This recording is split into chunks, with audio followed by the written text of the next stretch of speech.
is the story of civilization. This is the story of Egypt.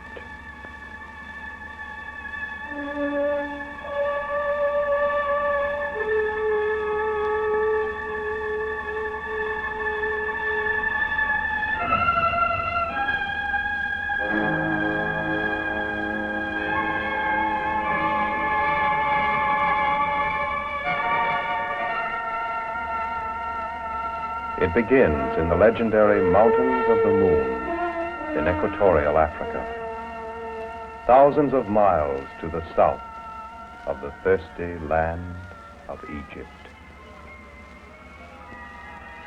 For Egypt is the Nile, and the Nile is Egypt.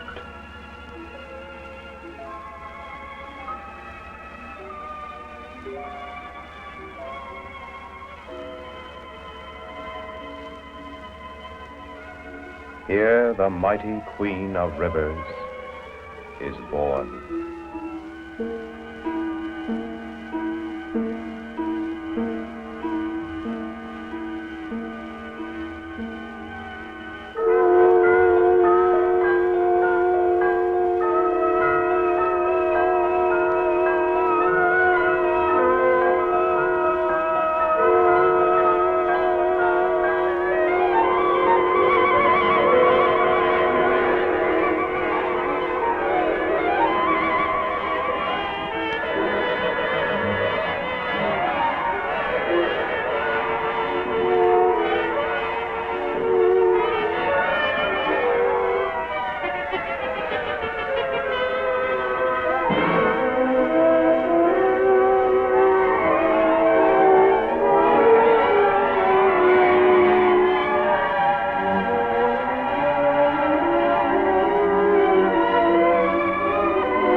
From many sources the waters gather and flow northward thousands of miles out of Uganda, through the Sudan, and into the parched land of Egypt.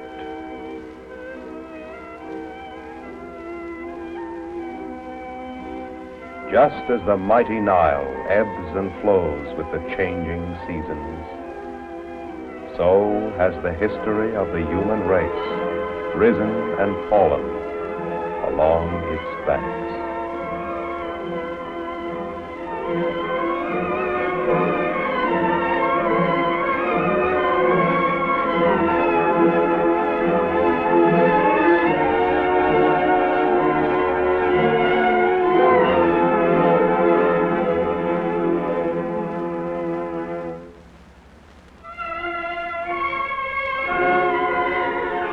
Before the dawn of recorded history, much of North Africa was a green and verdant land.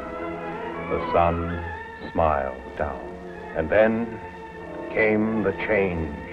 The great glacier in Europe receded to the north. The sun became an angry god. Blistering hot winds swept across the land, killing the vegetation. No longer did the life-giving rain fall from the heavens.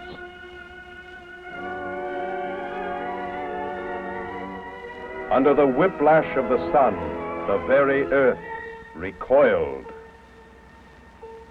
For thousands and thousands of years, the sun beat down and blistered the earth, drying up the watercourses, changing a verdant land into a barren wilderness.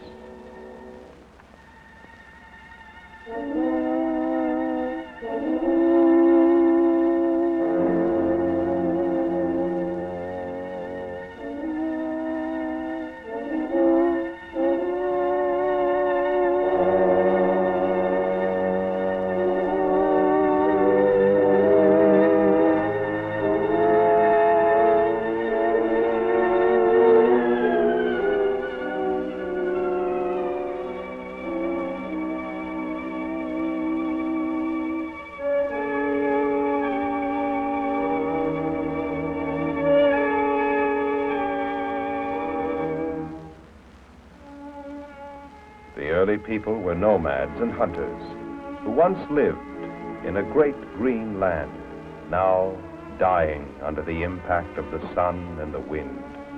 Man could no longer live in this sterile land. He and his primitive implements were buried under the shifting sands.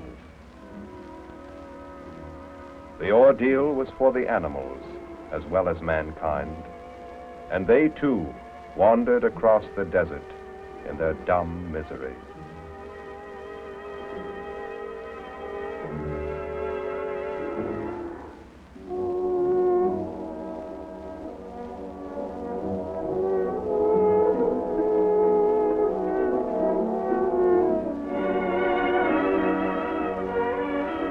Here and there, a few small pools remained, enough to sustain life, but only for a short time.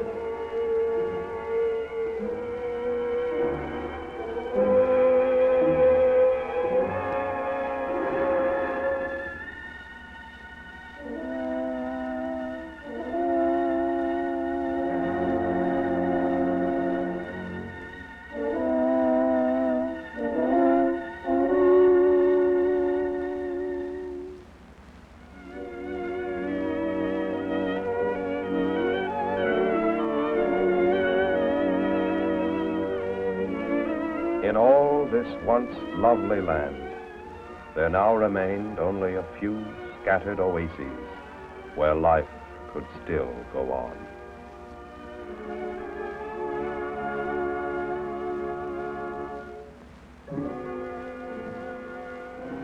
The nomad and the hunter wandered across the wasteland, seeking a better place to live.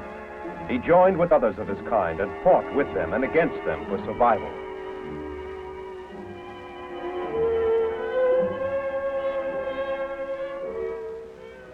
The great valley of the Nile became his homeland, for where its magic waters touched the barren desert lay a green and fertile land.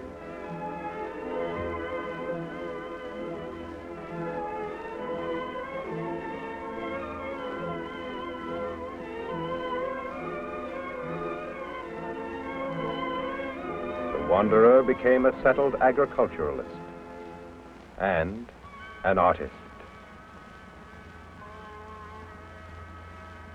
He saw beauty about him and worked his impressions into all of the things he made and used.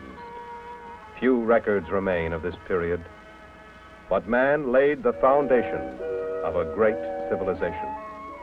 Local governments arose and were eventually unified into two kingdoms, the Upper Egypt of the Nile Valley, the Lower Egypt of the Delta.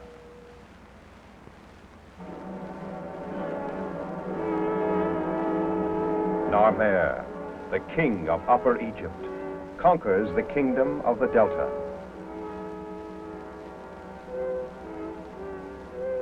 The falcon brings captive the people of the papyrus swamps. Thus, over 3,000 years before Christ, Narmer becomes the first pharaoh of Egypt, ruler of the two lands.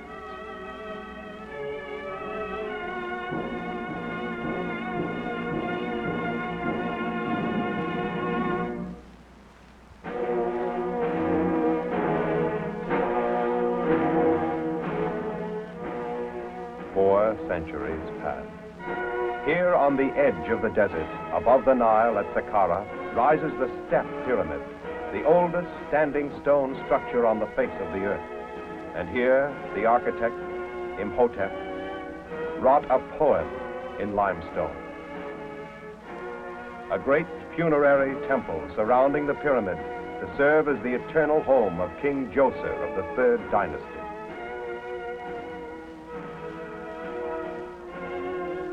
This earliest use of dressed stone on a large scale is evidence of proud craftsmanship, of a race of artisans who worked with loving care to create a lasting tribute to their gods. Slaves could not have raised this temple, for each stone had to be cut by skilled hands, an exacting task, for no mortar of any kind was used. In these distant times, they knew the beauty of the play of sunlight and shadow on uncluttered surfaces. And here, over 2,000 years before the golden age of Greece, Imhotep designed the fluted column.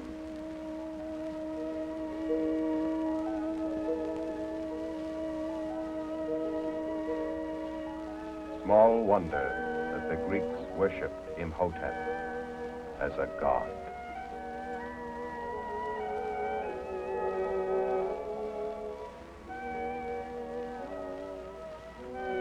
Throughout the temple, details suggest earlier primitive construction. A wooden door translated into stone swings forever open on its immovable stone hinge.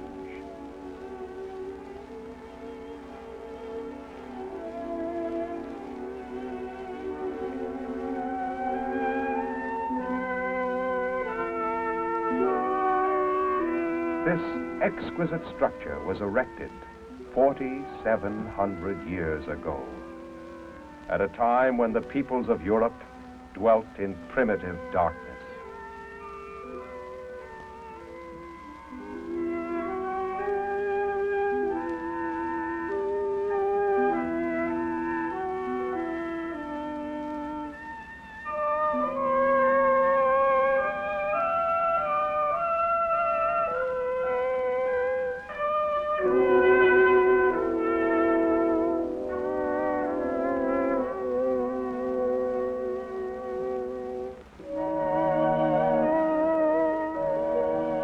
Graceful form of the papyrus stem, stylized in limestone.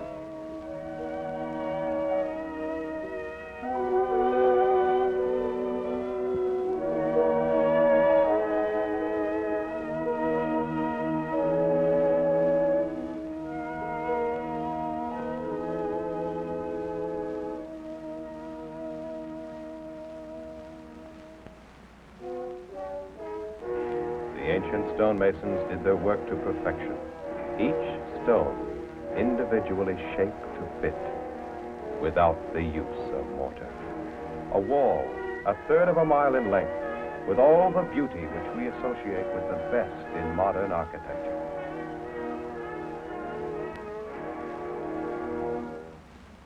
A false door is the portal of the underworld. The tombs of the nobles depict the life of the times, and are not wanting in gaiety.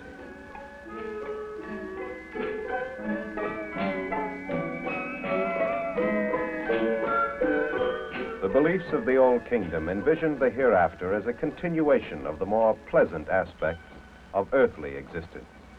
Pharaoh was surrounded by a glittering court of aristocratic nobles and military leaders. The general Rahotep and his lady gaze across the void of time with the infinite wisdom and calm of the ages.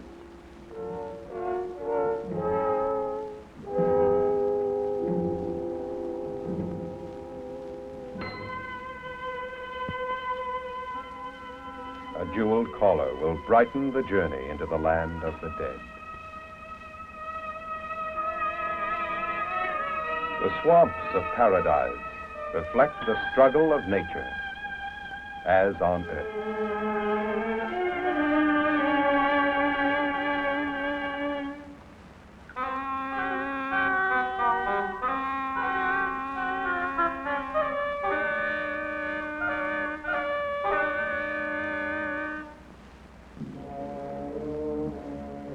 The huge exterior tombs in pyramid form began with the step pyramid at Saqqara, and now progressed to that of Meidum.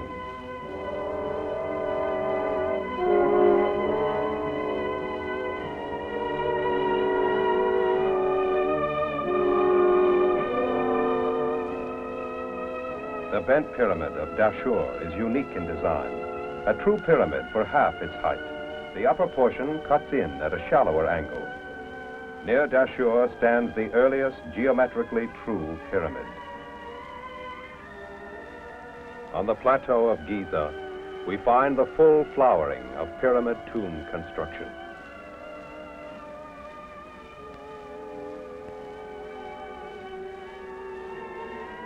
And the mightiest of all, the Great Pyramid of Cheops, one of the 7 wonders of the ancient world. Here, great blocks of stone were used, weighing several tons each. Stones which could not be raised by muscle power alone. The engineering principles of ramps, rollers, and levers were employed in this stupendous architectural feat. The upper courses of stone originally rested almost 500 feet above the base.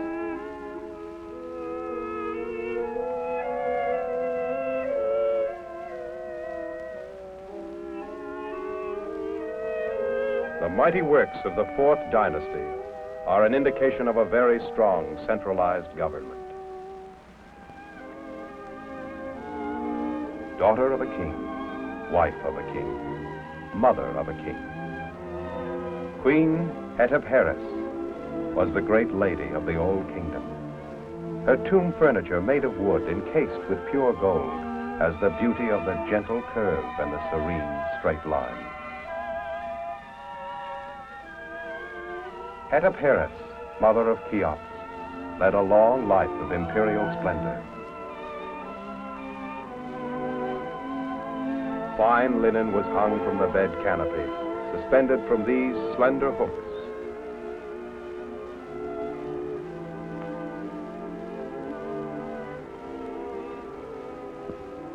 The Dowager Queen often rode about the palace grounds in a royal carrying chair.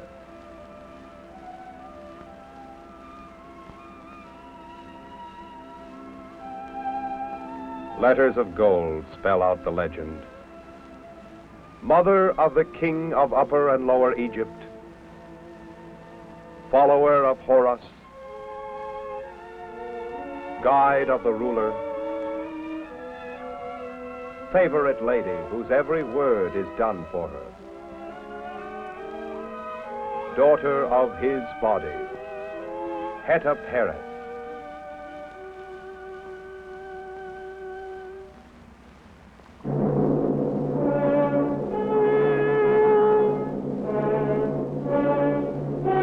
The origin of the Sphinx, carved out of the living rock, was lost in ancient times. The body was swallowed by the sea of sand, and the huge head was worshipped as the god of dawn and thought to hold the answer to the mystery of life itself. It was believed that someday the stone lips would part, and this inscrutable monster give the answers to the problems of mankind. Look on my works, ye mighty, and despair. Nothing beside remains. Round the decay of that colossal wreck, boundless and bare, the lone and level sands stretch far away.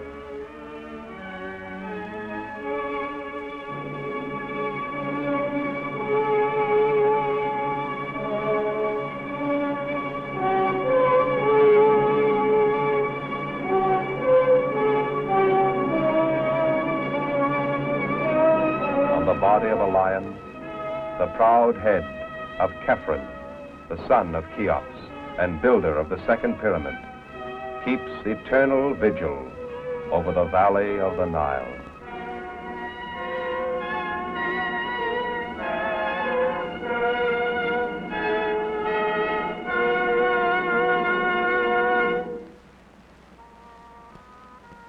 Much of the royal sculpture is formal and stylized. But in these portrait heads, we see the true face of ancient Egypt, curiously like the mingled races of our own time.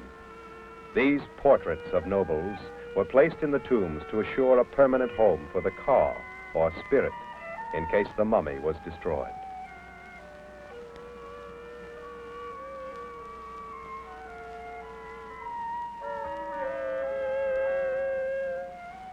During the reign of Cheops and his immediate descendants, sculpture in the round reached its peak and was never again surpassed in Egyptian art.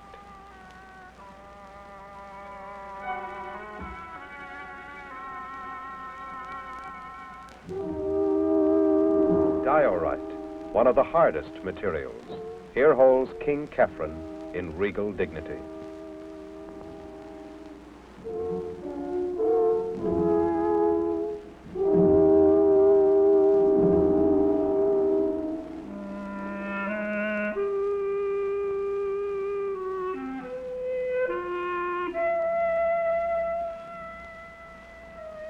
Many gods of ancient Egypt manifested themselves in animal form. The hawk god, Horus, was destined to remain a chief deity up to the Christian era. He represented the forces of good against evil. In the 5th dynasty, the governors of the individual provinces began to assume some of Pharaoh's control. Under Pepi I of the 6th dynasty, this process continued. Pepi II began his reign on the lap of his queen mother and ruled for 94 years.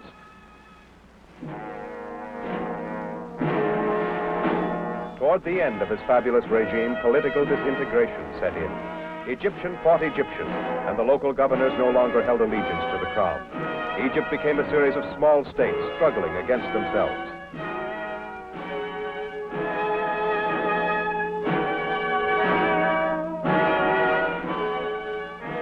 Thus was brought to a close the great glory of the Old Kingdom, which had lasted nearly 1,000 years.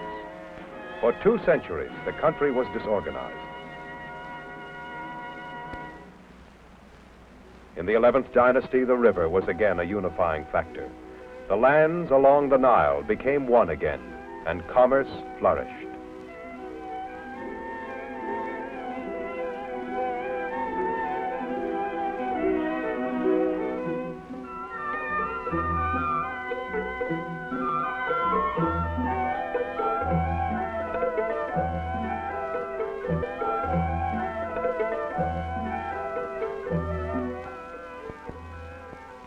The gods of Upper and Lower Egypt bind together the lotus and papyrus, symbols of the 2 lands.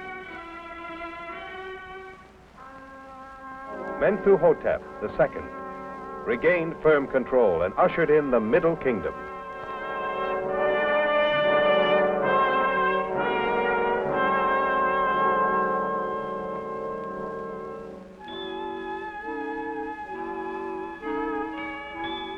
There was a rebirth of formal art in tomb decoration of great beauty.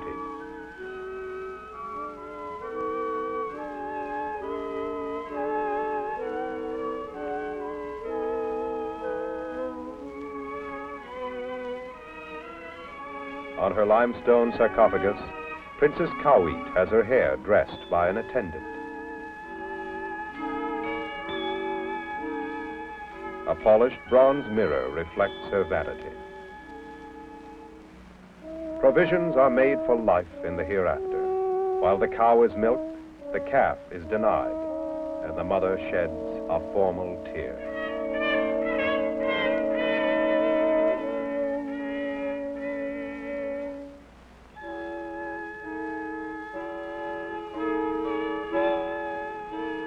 The eyes of the dead stare into the world of the living.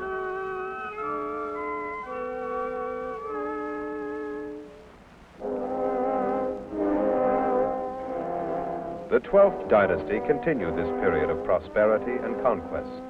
Sesostris I ruled the 2 lands in 1960 BC. The names of Egyptian rulers are enclosed in this characteristic oval, the royal cartouche of Sesostris I. Royal jewelry reached a high standard of excellence. Magnificent monuments were erected during his reign, such as this shrine dedicated to the god Amun.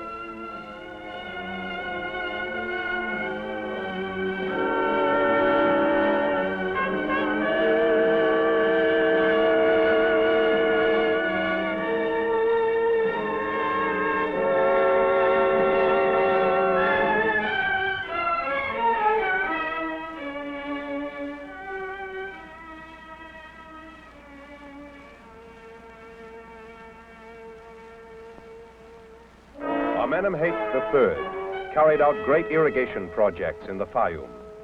The fury of the unchecked waters during inundation had to be controlled. A great reservoir and a complicated series of canals were excavated. No longer was the Nile a fickle monster, but the controlled servant of the people who dwelt along its banks. This grand-scale project was carried to fulfillment with this simple type of hoe, and countless tons of earth were moved in tiny baskets.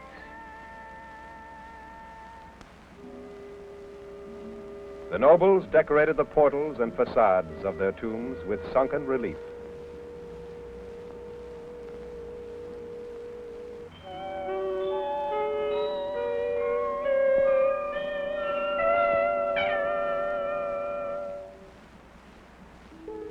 The colorful birds of Beni Hassan fly through the heavens in the afterworld as in life. In the ensuing millennia, man will spend his years in struggle and strife.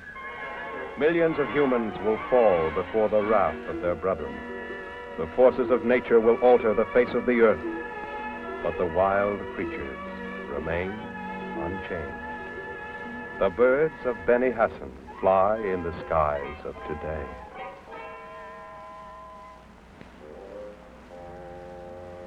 The artist delicately suggests the hippo's swamp habitat.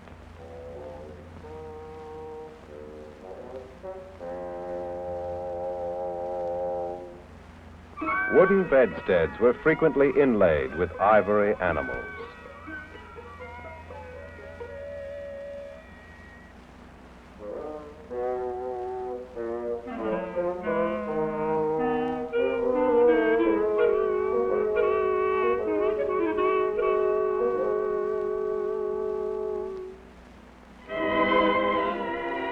Perhaps the greatest of the monumental works of this period was the slender granite shaft called the obelisk. In the quarries of Aswan, we wonder at the engineering skill entailed in the removal of huge single pieces of granite from the bedrock.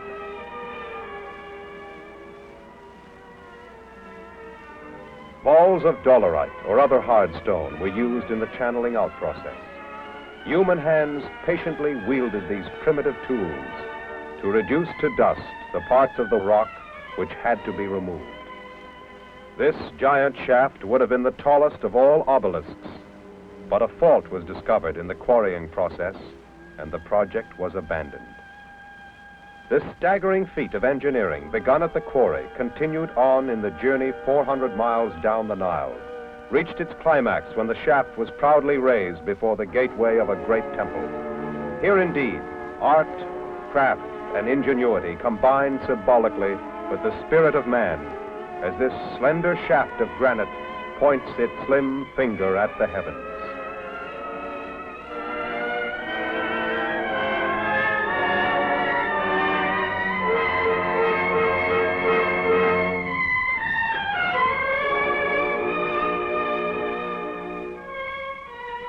The Middle Kingdom met its end in political disintegration and civil war. From the east, the Hyksos swept in with a terrible weapon, the war chariot. For 2 centuries, Egypt bowed under the yoke of foreign domination.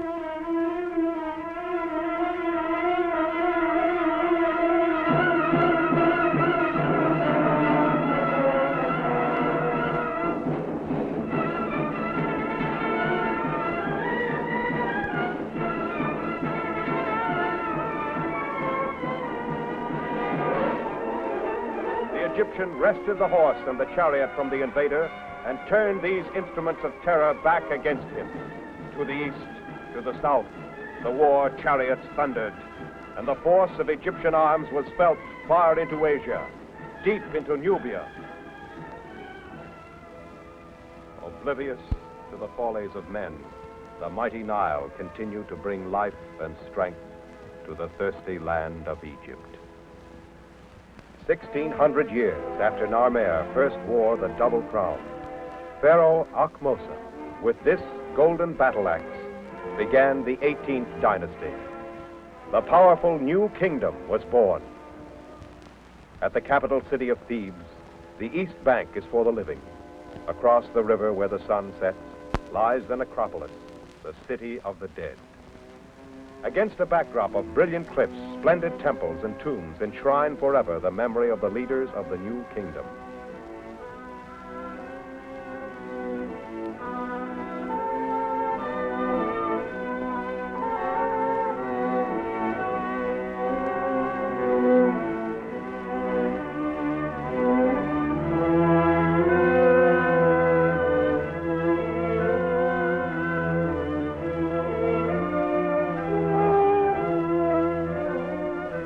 temple of Hatshepsut reaps the full benefit of its dramatic natural setting.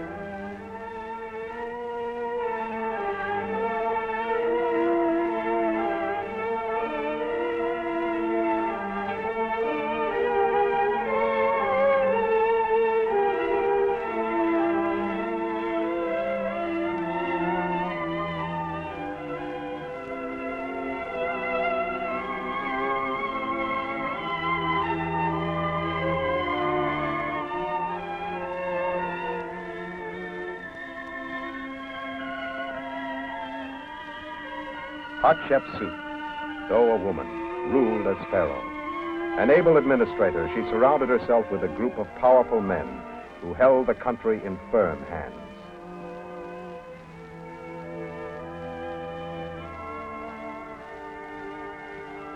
The goddess Hathor, represented as a cow, yields strength to Hatshepsut.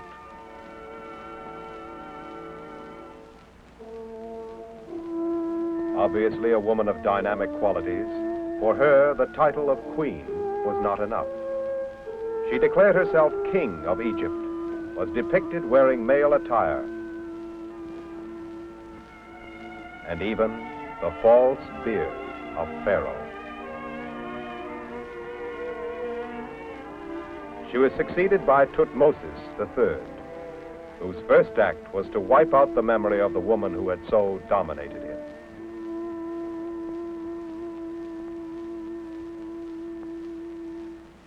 Despite this initial pettiness, Thutmose went on to become a powerful monarch in his own right. He extended the empire by conquests to the south and north to Palestine and Lebanon. This warrior king personally led his armies in 17 different campaigns. In this delicate marble miniature, Thutmose makes offering to his gods. His personal valor was supplemented by shrewd tactics. He once introduced his troops into a beleaguered city concealed in sacks, as in the story of Ali Baba.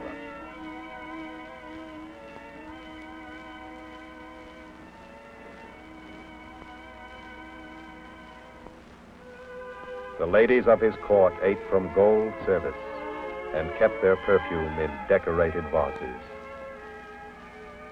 A statuette in solid gold represents Thutmose III in the likeness of the chief god, Amun, an example of the cult of the divinity of kings.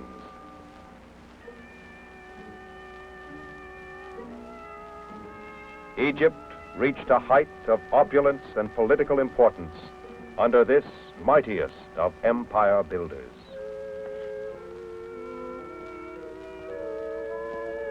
Not long after the warlike era of Thutmose came a period of peace and prosperity under Amenhotep III.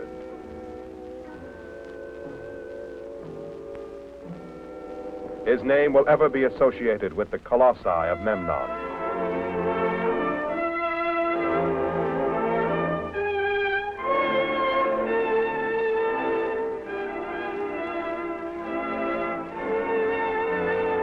"12 times the height of a man, these huge statues once guarded the entrance to his temple."